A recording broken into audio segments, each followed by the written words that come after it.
Hello student, welcome back to my channel. अगर आप class 10th में हो तो आपके लिए एक बहुत ही स्पेशल वीडियो आज हम आप लोगों के लिए लाए हैं। बहुत सारे स्टूडेंट कह रहे थे कि सर समास पर वीडियो बनाइए, जो आपका समास है। तो आई होप कि अगर आप क्लास 10th में हो तो आपके बोर्ड एग्जाम में ओनली 2 समास हैं। कितने? 2 समास हैं, जो कि है आपका द्विगु समास, जो है द्विगु समास एंड द्वंद्व समास। ये आपका 2 ही समास है जो मैं आप लोगों को बताऊंगा। ठीक है, ये 2 समास आप लोगों को पढ़ने हैं, तो इसका हम लोग आप लोगों को निचोड़ बता देते हैं कि आप लोगों को बहुत ही अच्छे से समझ में आ जाए। ठीक है, तो कैसे?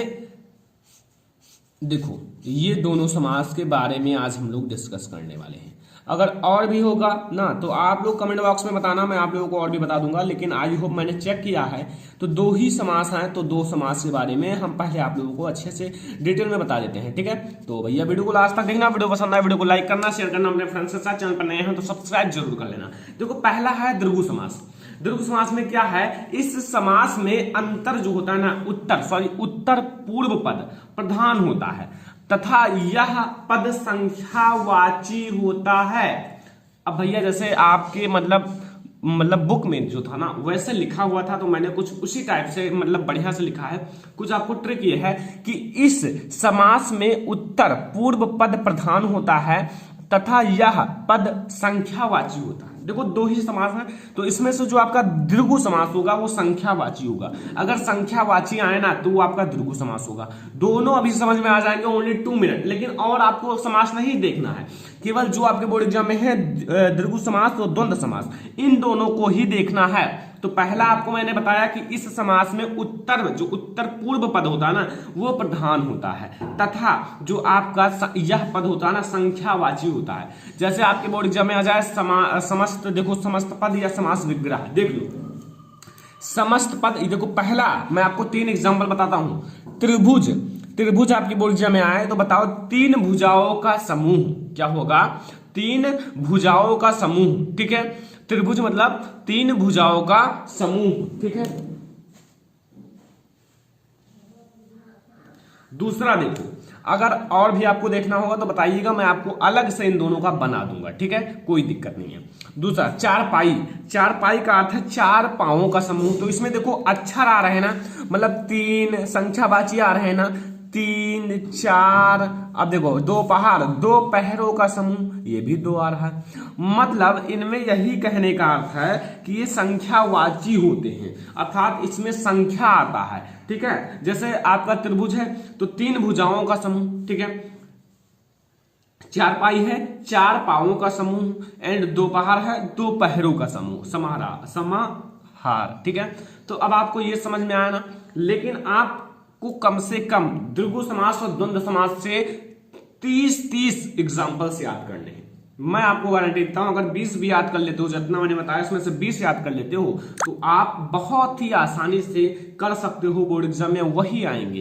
क्योंकि 2 में से अगर आप लोग 20 दूना 40 याद कर लेते हो तो बहुत ही इजी हो जाता है।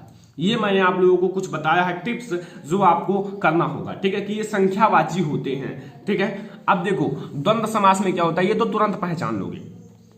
जिस समस्त पद में दोनों पद प्रधान हो, मतलब दोनों पद प्रधान होता है, वहां द्वंद्व समास होता है। इनके दोनों पदों को जोड़ने के लिए समुच्चय बोधक अव्यय, जो ये लकीर है ना, ये डैश चिन्ह का लोप होता है, बीच में ये जरूर लगा होता है। तो अब आप लोग 1 मिनट में इसे पहचान सकते हो।